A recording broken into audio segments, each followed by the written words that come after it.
जय गुरु जी, शुक्राना गुरु जी, अनंतम अनंतम शुक्राना गुरु जी। सारी संगत को जय गुरु जी। संगत जी, आज का सत्संग आंटी जी ने हमारे साथ शेयर किया है।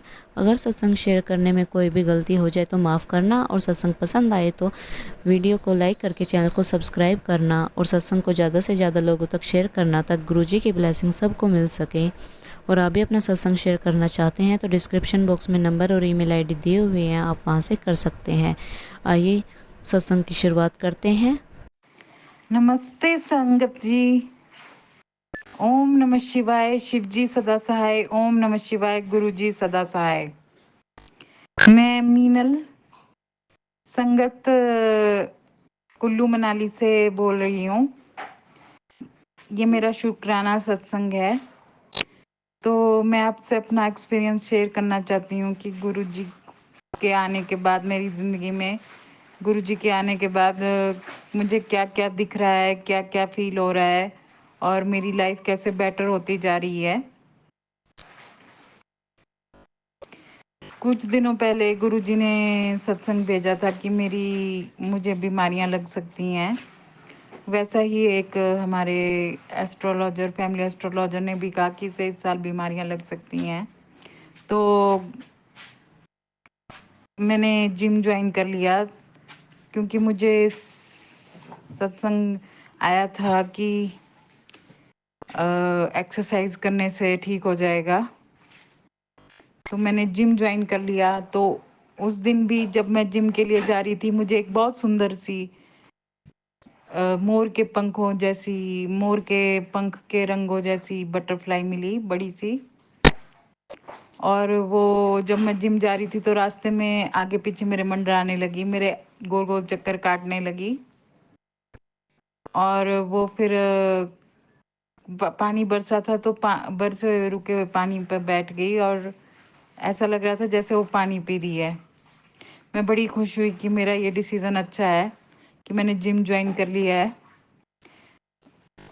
संगत जी, वैसे मैं कहना चाहती हूँ, मेरी उम्र काफ़ी है और उस हिसाब से मेरा वज़न भी काफ़ी है। मेरा वज़न है 81, पहले 78 था। तो मैं कहीं गई थी तो उन्होंने काफ़ी गरिष्ठ घी वाला भोजन खिलाया, और वो कम से कम 4-5 बार पीते रहते थे। तो मेरा घर में इंटरमिटेंट फास्टिंग चलती थी कि सुबह खाया फिर रात को खाया। तो उस वजह से मैंने 10-11 किलो लूज कर लिया था। पर वहाँ जाके मेरा वज़न फिर से बढ़ गया था। तो मेरी मम्मी ने भी टोका कि तेरा वज़न बढ़ गया है, तू बाहर से कभी मिल्क शेक पीती है, कभी कोल्ड ड्रिंक्स पीती है, ऐसा मत किया कर, तेरा वजन उसी से बढ़ा है। तो मैं भी परेशान हो गई मम्मी की डांट से। मम्मी बहुत जोर से डांटती है, जब भी डांटती है। तो फिर मैंने सोचा चलो जिम ज्वाइन कर लेती हूँ। पर एज का भी तकाजा होता है, मैं नियरली 40 को टच कर रही हूँ। तो जिम में भी बहुत रिग्रस, बहुत हार्ड वर्कआउट करवाते हैं, तो थक जाते हैं, दर्दें भी निकलती हैं। शरीर भी वैसे ही मेरा थोड़ा पहले से दर्दें रहती हैं, पीठ में भी दर्द रहती है। तो मैं लेटी रहती हूँ, कुछ ज़्यादा कर नहीं पाती। जब मम्मी बाजार से राशन लाने को कहती है तो मैं ले आती हूँ। ऐसे मैं कुछ ज़्यादा हेल्प नहीं कर पाती, काम नहीं कर पाती। तो गुरुजी ने सत्संग भेजा था कि बड़ा लंबा चौड़ा बताया कि मुझे अलग अलग देवी देवताओं की पूजा करनी पड़ेगी, उनके मंदिर जाना पड़ेगा। तो वो तो मैंने किया नहीं, मेरे से लंबे चौड़े उपाय नहीं हो पाते। फिर भी मैंने जिम ज्वाइन कर लिया है। तो ऐसे ही मैं घर पे थी, कुछ दिनों से जिम नहीं जा रही थी, कुछ प्रॉब्लम थी मेरी। तो कल की बात है, मैं कुछ अपना शैम्पू और हेयर ऑयल लेने गई थी। तो रास्ते में रात पड़ गई। मैं घर को आ रही थी तो हमारा घर का रास्ता चढ़ाई पे है, अगर दूसरे रास्ते से आए तो वहाँ पीछे एक गाय खड़ी थी और आगे एक बैल रंभा रहा था, आवाज़ निकाल रहा था। तो मैं डर गई, मैंने कहा चलो मैं ऑटो ले लेती हूँ। या तो मैं यहाँ फंस गई, ऐसा मेरे को 2 मिनट के लिए लगा। पर वो बैल चला गया और ऑटो वाले ने भी मना कर दिया। तो अचानक से एक गाड़ी आई, उन्होंने रोक दी मेरा बिना बोले ही, क्योंकि मैं अक्सर लिफ्ट लेती रहती हूँ। मुझे पता है कि मुझे अपनी सेफ्टी का ख्याल रखना चाहिए, पर फिर भी मैं लिफ्ट ले लेती हूँ, थोड़ा सुस्ती करती हूँ। तो उसमें एक गंजे जैसे आदमी थे और गुरुजी की शक्ल के थे। पर जब मैंने उनसे इंट्रो लिया तो उन्होंने बताया कि ऐसे मैं मणिकर्ण से आया हूँ, मेरे सेबों का बगीचा है, मेरी उम्र 40 साल है, मेरा नाम दिनेश है। और उन्होंने डैशबोर्ड पे एक सदगुरु जो हैं उनके यहाँ जो शिव जी की मूर्ति है वैसी मूर्ति लगा के रखी थी और उसको रुद्राक्ष पहनाए थे। तो मुझे ऐसे फील आई कि ये एकदम भोलेनाथ की तरह लग रहे हैं, क्योंकि एकदम तगड़े भोले से लग रहे थे एकदम शक्ल से। तो मेरे को ऐसी फील आई कि भोलेनाथ की तरह है। और उन्होंने कानों में सोने की बालियां भी पहनी थी। फिर मेरे को लगा कि ये गुरु जी जैसे दिख रहे हैं, गुरु जी जैसे दिख रहे हैं, गंजे हैं। तो मैं ऐसा सोचती रही और उनसे इंट्रोडक्शन भी लेती रही। तो मैंने कहा कि उन्होंने पूछा कि घर का है। मैंने कहा बस एक मोड़ आगे है। उनको पता लग गया था कि घर का है जैसे। तो फिर उन्होंने मुझे कहा कि मैं गाड़ी मोड़ लेता हूँ फिर उतारता हूँ। तो मुझे कह रहे थे चलो और आगे घुमाते हैं। फिर मैं थोड़ा डर गई कि नहीं, मैं किसी अजनबी के साथ नहीं जाऊंगी। तो मैं सच में डर गई, जैसे गुरुजी मेरे को डरा रहे हो कि आगे से कभी किसी से लिफ्ट नहीं लेनी, किसी अजनबी से, किसी नोन से भी नहीं लेनी, कुछ भी हादसा हो सकता है। गुरुजी ने जैसे मेरे को टेलीपैथिकली समझाया कि मुझ पे एक मौत का खतरा मंडरा रहा है, कोई मेरा आस पड़ोस का ही आदमी मेरे को मार सकता है, तो मुझे सेफ रहना चाहिए। वैसे भी मुझे पंडित ने बोला है कि जब तक मेरी शादी नहीं होती तो मुझे रेप का और मर्डर का खतरा है। तो गुरुजी ने जैसे मेरे को एक टेस्ट लिया और फिर चेतावनी दी कि आगे से किसी से लिफ्ट नहीं लेनी है और ना ना ही किसी को नंबर देना है। तो मैं गाड़ी से उतर के आ गई। फिर मैंने मम्मी को भी बताया। मम्मी तो खैर मेरे विश्वास ही नहीं करते हैं ना, फिर भी मेरे को अंदर से विश्वास आता है। ऐसे ही एक बार भी हुआ था कि मेरे को किसी ने हनुमान जी की पूजा करने को कहा था। तब मैं छोटी थी, तब मैं कुल्लू नहीं मंडी रहती थी। मंडी एक डिस्ट्रिक्ट ही है, जैसे कुल्लू है, सब्जी मंडी की तरह नहीं। एक मंडी नाम की मांडव्य ऋषि की जगह है, जहाँ मांडव्य ऋषि ने तपस्या की थी, इसलिए उस जगह का नाम मंडी पड़ा है। तो मैं मंडी रहती थी। तो वहां भी एक बार ऐसा हुआ कि मुझे किसी ने उपाय बताया, मेरा अंगूठा देख के। वो साईं राम के भक्त थे कि आपको एक पान के पत्ते पे लड्डू रख के रोज पूजा करनी पड़ेगी, हनुमान जी के पास रखना पड़ेगा और हनुमान जी को हाथ जोड़ के प्रार्थना करनी पड़ेगी। तो मैंने ऐसा 40 दिन तक किया। तो ऐसा हुआ कि 40 दिन बाद हनुमान जी साक्षात प्रकट हो गए थे। क्योंकि ऐसा बोलते हैं कि हनुमान जी को वरदान है कि वो कलयुग में भी जिंदा रहेंगे। तो ये बात सच है, क्योंकि जब मैंने 40 दिन तक पूजा की और हनुमान को मैं यही आंखें बंद करके यही मंत्र बोलती थी, पवन तनय संकट हरण मंगल मूर्ति रूप, राम लखन सीता सहित हृदय बसहु सुरभूप। तब मेरे को हनुमान चालीसा मुख जुबानी याद नहीं थी, मेरे को अच्छे से याद नहीं थी। मेरे को सिर्फ यही मंत्र आता था। अभी भी मेरे को हनुमान चालीसा अच्छे से याद नहीं है। जब मैं हनुमान मंदिर जाती हूँ तो हनुमान चालीसा पढ़ लेती हूँ, क्योंकि जहाँ हम रहते थे वहाँ हनुमान का मंदिर साथ में था। तो मैं हनुमान चालीसा रोज पढ़ती थी और उस मंदिर रोज जाती थी और थोड़ा दान भी कर देती थी, 5-10 रुपए। और शिवलिंग को भी जल अर्पित कर देती थी या शिवलिंग की पूजा करती थी। और राम दरबार था वहां पे और कृष्ण थे और हनुमान जी की मूर्ति थी गदा के साथ, चांदी की गदा के। तो ऐसा हुआ कि हनुमान जी प्रकट हो गए थे साक्षात। मेरे को ऐसा इसलिए फील हुआ क्योंकि जब वो चले गए तब मेरे को फील हुआ कि हनुमान जी होंगे। उन्होंने गमछा भी जो लिया था वो कुछ राम नाम के मंत्र का था, और उन्होंने बाकी सबको भगा दिया कि तुम क्यों खड़े हो, क्या तमाशा देख रहे हो, जाओ यहाँ से। उन्होंने सिर्फ मेरे से बात की और मुझे कुछ उपाय बताया था, वो मैं कर दिया था पर ठीक से नहीं हुआ था। तो उन्होंने कहा था मेरे दुश्मन खाक में मिल जाएंगे, इतनी मुझे याद है। और उस दिन मंगलवार था जब वो आए थे, तो मुझे ऐसा फील हुआ कि साक्षात हनुमान ही प्रकट हुए हों। उसी तरह गुरुजी भी प्रकट हो गए कल। तो गुरुजी भी, मैं भक्तों को यही बताना चाहती हूँ, संगत को यही बताना चाहती हूँ कि गुरुजी पे पूर्ण आस्था रखो। गुरुजी किसी न किसी भेस में आपसे मिलने। अगर कई संगत का मैंने ऐसा सत्संग सुना है कि गुरुजी से जैसे ही कोई आदमी आया, उन्होंने हमारी हेल्प की, जो गंजा था ऐसा गुरुजी की शक्ल का, तो वो गुरुजी ही होते हैं। गुरुजी प्रकट हो जाते हैं आपके लिए, आपकी हेल्प के लिए। तो गुरुजी ने प्रकट होके मेरे कर्म काटे, मेरे बुरे कर्म काटे, और मुझे एक तरह से चेतावनी देके गए कि मुझे किसी पे विश्वास नहीं करना है, लिफ्ट नहीं लेनी है और किसी को नंबर नहीं देना है। क्योंकि आपने देखा होगा संगत जी, आजकल माहौल बहुत खराब है। लड़कियों के रेप हो रहे हैं आसपास पूरे इंडिया में। कोई भी लड़की सेफ नहीं है। आजकल गंदी फिल्मों देखने का फैशन चल पड़ा।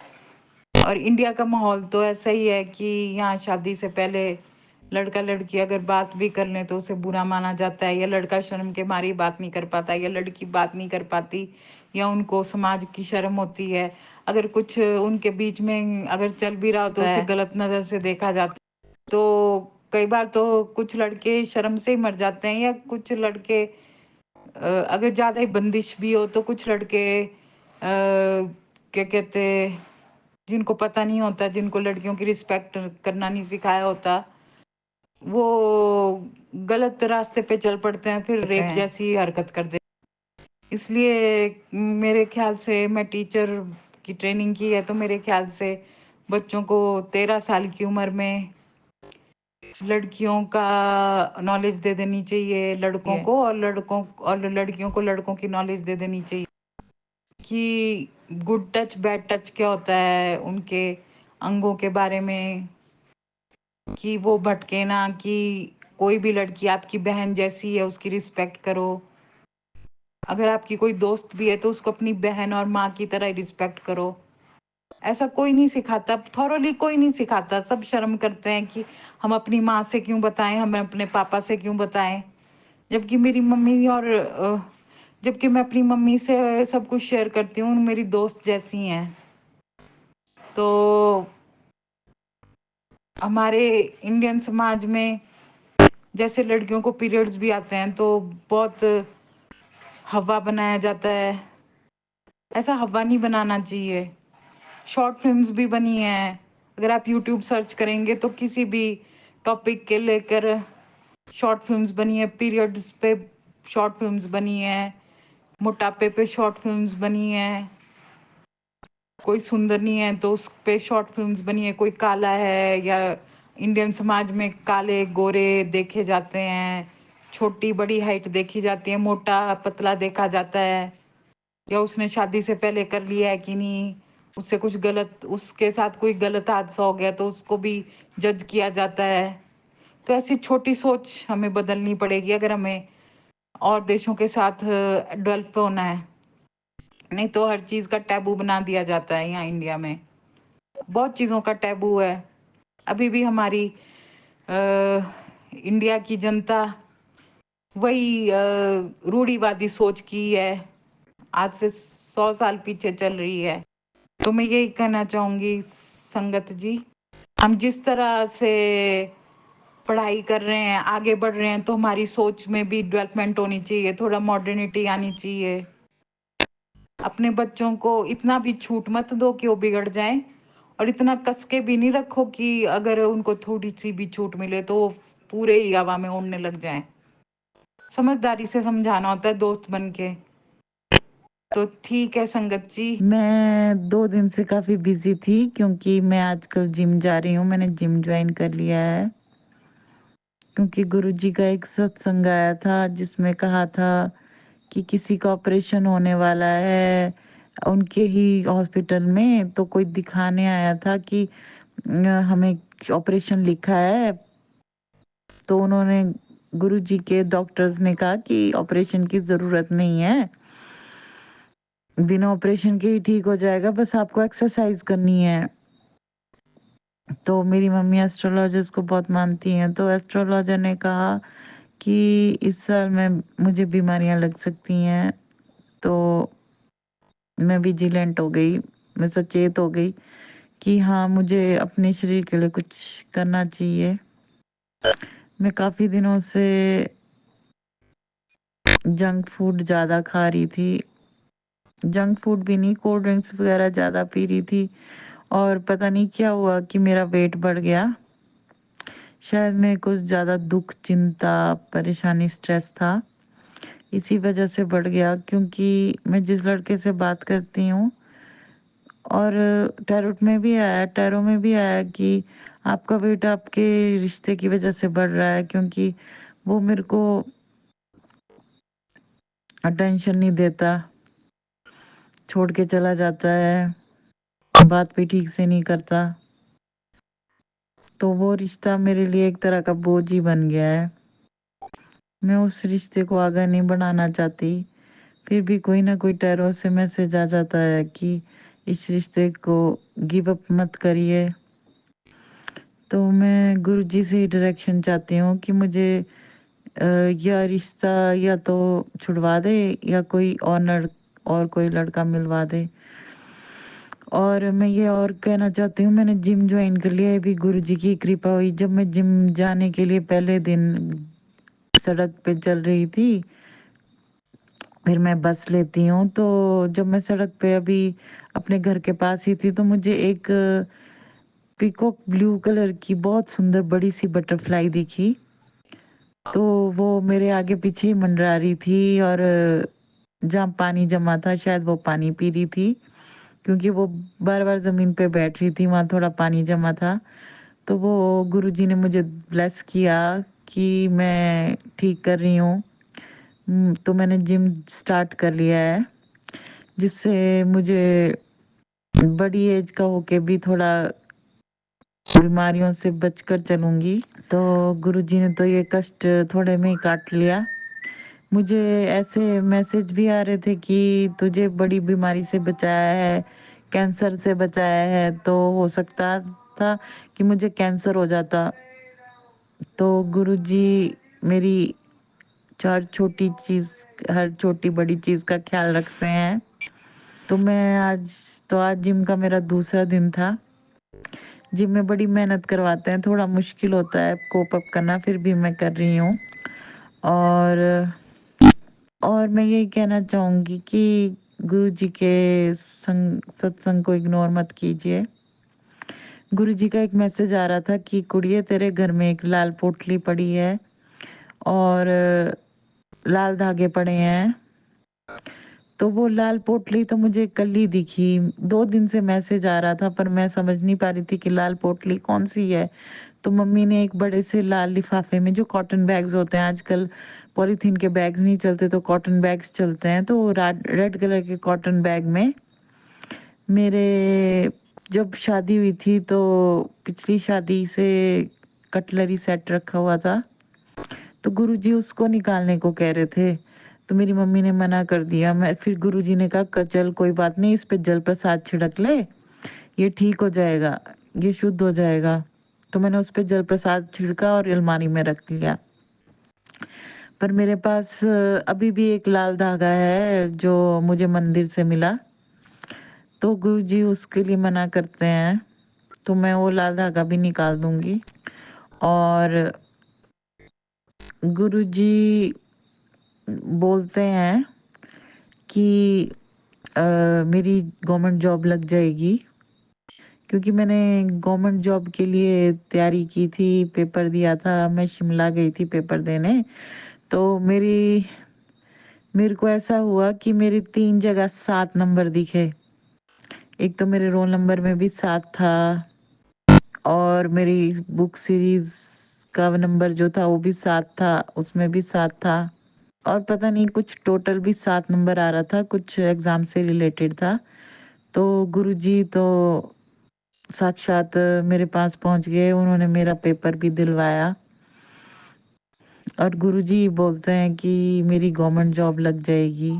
तो इसके लिए शुक्राना गुरुजी, अनंतम अनंतम शुक्राना गुरुजी। बस संगत जी, मैं सत्संग को यहीं विराम देती हूँ गुरु जी के मंत्र से। ओम नमः शिवाय, शिव जी सदा सहाय। ओम नमः शिवाय, गुरु जी सदा सहाय। संगत जी नमस्ते।